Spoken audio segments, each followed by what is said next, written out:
Good evening. We're getting near the end. My name's Dave Tolmie. I am been a donor to Opportunity International for about 8 years, so I'm a rookie compared to a lot of people in the room. I've been on the board of directors for just under 2 years, and like many of you in the room, I'm also an entrepreneur. I've been the CEO of a small company that grew. I've, for the last 13 years, been an investor as a partner in a private equity firm here in Chicago called Edgewater Funds. And since over the 2 years that I've been on the board, it's been a very active time, and it's given me the chance to really get to know this place well. I was on the search committee that was able to get Vicki to join us. And every time I say that to somebody, they say, "You did a great job." And I say, somebody did. I'm not sure if we did, but it's been a blessing to have Vicki, and your impact is palpable, and we're just getting started. I've also was on the BCG task force, and it gave me the opportunity to spend a lot of time thinking about where we've been, where we're going, what's the best way to structure ourselves globally. And like any good investment or any great company, you need to have a great product. We've heard about that over and over again, about how great our product is. You need an effective strategy in a challenging world, and you need outstanding leadership. And Opportunity certainly has all three of those. It's an investment that I would make. In fact, it's an investment I'm making. And as we close the summit tonight, I've been asked to talk about that a bit. And how do we move forward from here as a group? It's entitled Unlocking Opportunity. And I've either been given the most difficult part of the summit, which is to ask for the money, or the easiest part of the summit, which is to speak from my heart. And I'm going to do both. Some parts hard, some parts easy. I'm going to start with the hard part and get that out of the way. Asking for the money. We know that we are in the financial services business. We need equity capital, donated money, to do our work. If we were a food bank, we might ask you to bring a couple of bags of groceries. If we were Habitat for Humanity, we might ask you to strap on a tool belt and come help build a house, but we're not in those businesses. We're in the business of helping people through financial services. So fundraising is core to what we do. We've got many people in this room who are called to be fundraisers professionally for this organization because they believe in the cause and they're part of the mission. I'm not going to ask them to stand up, but it's hard. Fundraising is hard to do. And I applaud all of them, and I would like us all to maybe give a round of applause to those people here tonight who are involved in that part of our business.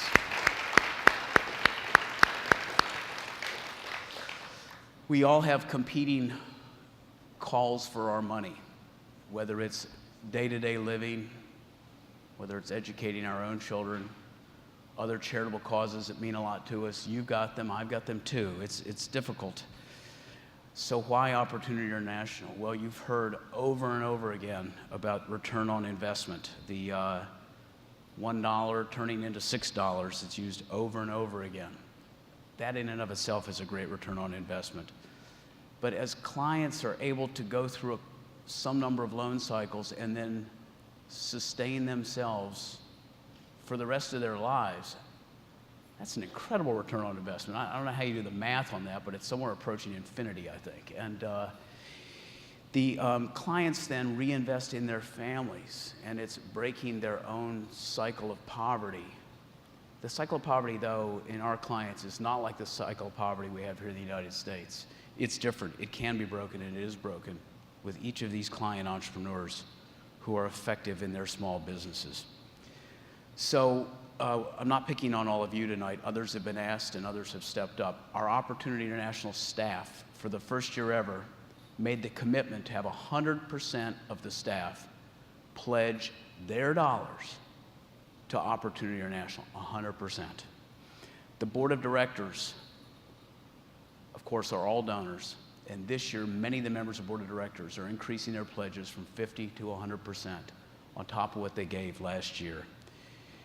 And of course, Caterpillar and others are, it's beyond saying thank you for those kinds of contributions. But we need you. We need more of you than you've given in the past. For too long, Opportunity International has relied on just a few major donors. How many times today have you heard the word sustainability and how good that is? A few major donors is not sustainable. And as an organization that relies on donor funds, that's frankly where we are. There's the $100 givers over here, and then there's the big givers over here, both individual, and there are very few who are in the some number of thousands category, and we need this group to be part of that.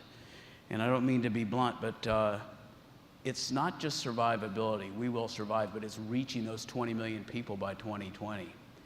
It relies on all of us. If you've given this year already, thank you. And those people who have given this year and for the prior 14 years and more, thank you, thank you, thank you. If you would think about maybe giving again this year, we'd thank you even more. But if you haven't given recently, I encourage you, in fact, I implore you to make a generous donation or pledge. And we need that now. We can't wait till the year end with all the pledges, because you can't run a business with cash flow just at the year end. It just creates a lot of stress and distraction for the organization. So we need that now, and I'm going to get to that at the end. So I got the hard part out of the way. It's professionally called the ask, I'm told. Now I'll end with the easy part, speaking from my heart. Opportunity International is something that piqued my interest a number of years ago, and then my daughter was a summer intern, and as I learned more, what I recognized was that what Opportunity is all about really matches well with things that I believe in deeply. I believe in the power of entrepreneurship, having lived that life. I believe in the power of finance when it's used effectively and judiciously to accelerate growth. And I believe that as a Christian, I'm called to help people who aren't as fortunate as I am. All three of those things come together for me at Opportunity International. And I sought out a role on the board of directors because I wanted to take the variety of things that I'm involved in and try to narrow those down and make opportunity a priority.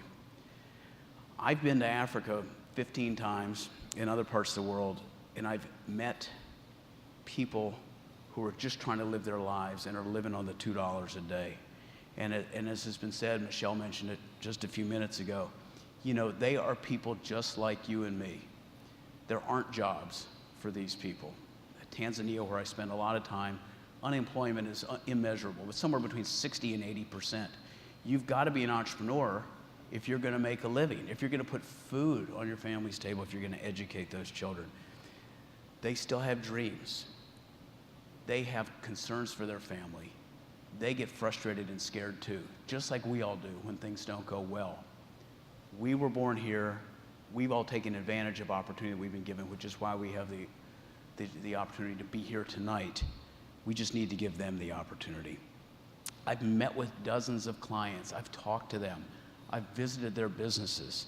And I've seen that with a small amount of dollars, and almost everybody in the room's seen this too, they can build small businesses, they can feed their families, they can educate their children, and they can have that full life that's beyond just survivability that all of God's children deserve.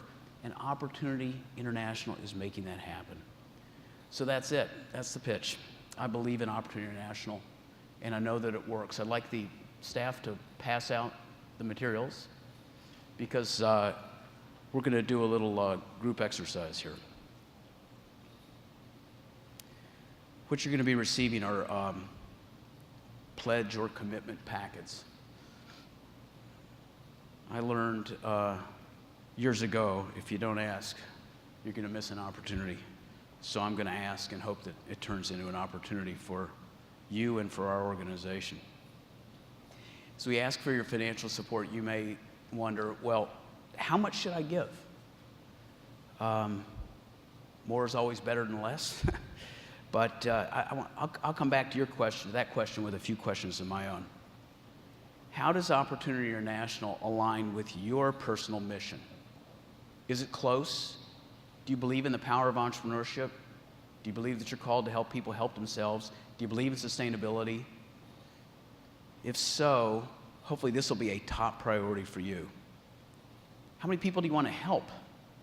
$100 helps some people. $1,000 helps 10 times as many people. $10,000 helps 10 times that many people.